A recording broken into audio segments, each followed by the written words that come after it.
Hello student, आज की class में आप सभी स्टूडेंट का स्वागत है। आज हम लोग पढ़ने जा रहे हैं क्लास 10 गणित अध्याय 4 द्विघात समीकरण। आइए अब हम लोग जानते हैं कि द्विघात समीकरण है क्या। सबसे पहले देखिए द्विघात बहुपद। द्विघात बहुपद है ax² plus bx plus c। द्विघात माने जिसमें चर का सर्वोच्च घात होगा 2 और बहुपद अर्थात जिसमें एक से अधिक पद रहेगा। तो ये है आपका द्विघात बहुपद। आप देखिए द्विघात बहुपद कब द्विघात समीकरण कहलाएगा। आज का अध्याय है द्विघात समीकरण, तो द्विघात बहुपद द्विघात समीकरण कब कहलाएगा। द्विघात बहुपद को शून्य के तुल्य करने से हमें एक द्विघात समीकरण प्राप्त होती है। अर्थात अभी जो द्विघात बहुपद था उसको अगर हम लोग शून्य के बराबर करते हैं तब वे एक द्विघात समीकरण कहलाएगा। तब द्विघात बहुपद से अब हम लोग आ गए द्विघात समीकरण में। ax² plus bx plus c equals to 0। यहाँ पर क्या परिचय है, देखिए यहाँ पर जो पद है उसका परिचय जान लेना जरूरी है। यहाँ x है चर, चर का मान क्या होता है, परिवर्तनशील होता है। चर का मान परिवर्तनशील होता है। यहाँ x है चर और a b c ये है वास्तविक संख्याएं। कैसे संख्या है, वास्तविक संख्या है। और यहाँ देखिए एक कंडीशन शर्त दिया हुआ है a नॉट इक्वल्स टू 0, अर्थात a का मान कभी भी 0 नहीं होगा। इस शर्त को लिखने का एकमात्र कारण है कि अगर a का मान 0 का समतुल हो जाता है तो 0 इंटू x², a के जगह में 0 बैठाने से क्या हो जाएगा, x² के साथ 0 का हम लोग गुना करेंगे तो 0 हो जाएगा। तब वे समीकरण और द्विघात समीकरण नहीं रहेगा। द्विघात समीकरण, द्विघात शब्द से ही आप लोग समझ रहे हैं ऐसा समीकरण जिस समीकरण में चर का सर्वोच्च घात होगा 2। किसी भी स्थिति में अगर स्क्वायर हट जाता है तो वे समीकरण और द्विघात समीकरण नहीं कहलाएगा। द्विघात समीकरण का मानक रूप ax² plus bx plus c equals to 0। यहाँ भी क्या है condition, a not equals to 0। तो देखिए 3 मुख्य बातें यहाँ हम आप लोग को बताए। सबसे पहली बात द्विघात बहुपद, उसके बाद द्विघात समीकरण और उसके बाद द्विघात समीकरण का मानक रूप। ये सारा बेसिक से ही आप लोगों का शॉर्ट क्वेश्चन जो ऑब्जेक्टिव टाइप 1-2 नंबर का क्वेश्चन जो आप लोग का इस बार मॉडल बनाया था उसमें अधिक से अधिक इस टाइप का क्वेश्चन दिया हुआ था। इसीलिए ये सबको जानना अत्यंत जरूरी है। आइए अब हम लोग जाते हैं प्रश्नावली 4.1 में। प्रश्नावली 4.1 में मुख्यतः 1 नंबर का क्वेश्चन जो प्रत्येक परीक्षा में आप लोग को मिलेगा वे प्रश्न होता है कि जांच कीजिए। आप लोग को कुछ समीकरण दिया हुआ रहेगा, जिस समीकरण को सरलीकरण करके आप लोग को बताना होगा कि वे समीकरण द्विघात समीकरण है या नहीं। तो जिन बच्चों के पास बुक्स नहीं है या बुक्स है तो पर भी हम वीडियो में इस चैप्टर का, इस प्रश्नावली का फोटो सेंड कर देंगे। आप लोग स्क्रीनशॉट ले लीजिएगा, इससे समझने में आप लोग को सुविधा होगा। तो आइए अब हम लोग बनाते हैं प्रश्नावली 4.1 का 1 का 2 नंबर। देखिए क्या दिया हुआ है, x² minus 2x equals to -2 into 3 minus x। इस समीकरण को आपको सरलीकरण करके बताना होगा कि दिया हुआ समीकरण द्विघात समीकरण है या नहीं।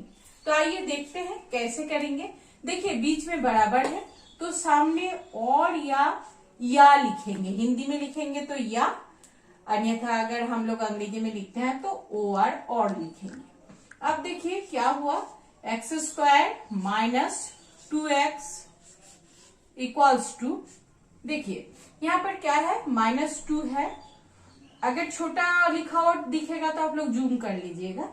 -2 इंटू 3 माइनस एक्स, अर्थात यहाँ पर देखिए बीच में कुछ साइन नहीं है तो इंटू है, तो हम लोग क्या करेंगे, मल्टीप्लाई करेंगे। -2 के साथ 3 का मल्टीप्लाई करेंगे तो क्या हो जाएगा, माइनस इंटू प्लस, 3 के आगे कुछ साइन नहीं है तो क्या है, प्लस है। Minus into plus, minus 2 into 3 कितना होता है, 6। फिर माइनस इंटू माइनस क्या होता है, माइनस इंटू माइनस आप लोग जान रहे हैं, minus into minus plus. 2 into x क्या हो जाएगा, 2x। ठीक, अब हम लोग जांच करने जा रहे हैं कि द्विघात समीकरण है या नहीं। तो हम लोग का क्या नियम है कि सभी राइट हैंड साइड में जो भी पद रहेगा उसका पक्षांतर करके हम लोग सभी को लेफ्ट हैंड साइड में लेते आएंगे। तो लेफ्ट हैंड साइड में already x square minus 2x है ही। अब हम लोग पक्षांतर करके अगर ले आते हैं राइट हैंड साइड से लेफ्ट हैंड साइड में, तो हम लोग का क्या होता है, जो साइन होता है वो चेंज हो जाता है। तो -6 है, अगर बराबर का इस साइड लेते आएंगे, दाया पक्ष से बाया पक्ष लेते आएंगे तो क्या हो जाएगा, +6। जान रहे हैं आप लोग कि पक्षांतर करने से साइन चेंज हो जाती है। और +2x का पक्षांतर करेंगे तो क्या हो जाएगा, -2x बराबर क्या होगा, अब राइट हैंड साइड में कुछ नहीं रहा तो क्या रहा, 0, क्योंकि ये समीकरण है। समीकरण संतुष्ट होती है जब उसको 0 के साथ समतुल किया जाता है। अब देखिए आप लोग क्या हो गया, एक्स स्क्वायर -2x और -2x क्या हो जाएगा। अच्छा, सबसे पहले तो हम लोग एक्स स्क्वायर को लिख लेते हैं। अब देखिए x का टर्म 2 गो है, -2x, दोनों में एक ही साइन है, इसमें भी माइनस है, इसमें भी माइनस है। तो जब एक ही सेम साइन रहता है तो हम लोग क्या करते हैं, योग करते हैं। तो योग करके कितना होगा, 2x और 2x योग करके होगा 4x, और 4x के आगे क्या साइन होगा, माइनस। इतना आप लोग जान रहे हैं। +6 बराबर 0। तो अब देखिए हम लोग को सरलीकरण करके क्या मिला, सरलीकरण करके हम लोग को मिला x² - 4x + 6 बराबर 0। यहाँ पर चर का घात क्या मिला है, हम लोग को 2 मिला है। तो चर का सर्वोच्च घात 2 है, सबसे ज्यादा घात 2 है। तो ये क्या समीकरण होगा, अतः यह द्विघात समीकरण है। अतः यह द्विघात समीकरण है। ये लास्ट लाइन में जरूर से जरूर लिखिएगा, अतः यह द्विघात समीकरण है। क्योंकि परीक्षा में आपको नंबर तभी संपूर्ण रूप से मिलेगा जब बारीकी से सभी चीज का आप ध्यान रखिएगा। उम्मीद कर रहे हैं बच्चे कि 1 का 2 नंबर आप लोग को समझ में आ गया। आइए स्टूडेंट, अब हम लोग देखते हैं 1 का 7 नंबर। 1 का 7 नंबर क्या दिया हुआ है, x + 2 का whole cube equals to 2x into x² - 1।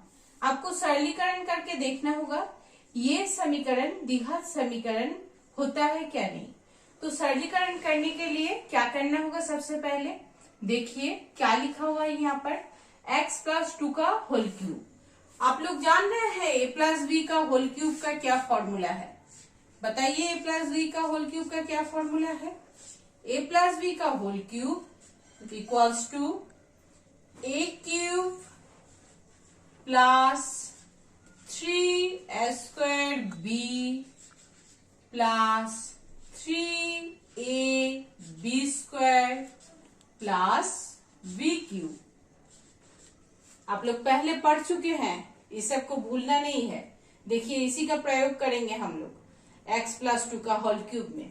देखिए आइए लिखिए, a³ + 3a² b + 3ab² + b³। यहाँ a माने x और b माने 2। तो लिखते हैं हम लोग formula, x³ + 3 into x into 3 into x square into 2 plus 3 into x into 2 square plus b cube माने 2 क्यूब। तो फॉर्मूला हो गया हम लोग का x cube plus 3 into x square into 2 plus 3 into x into 2 square plus 2 cube. ये इसको हम लोग लिखे। अब बराबर क्या लिखा हुआ है 2x into x square minus 1। तो 2x के साथ मल्टीप्लाई कीजिए। 2x इंटू एक्स स्क्वायर क्या होता है 2x के साथ एक्स स्क्वायर का गुना करेंगे तो 2x cube plus into minus minus 2x into 1 हो जाएगा 2x। ठीक है। अब देखिए आगे क्या करेंगे, सरल करते हैं। X cube plus 3 into 2 6 x square plus 2 का होल स्क्वायर माने 4। 4 3 जा कितना होता है 3 इंटू 4 12।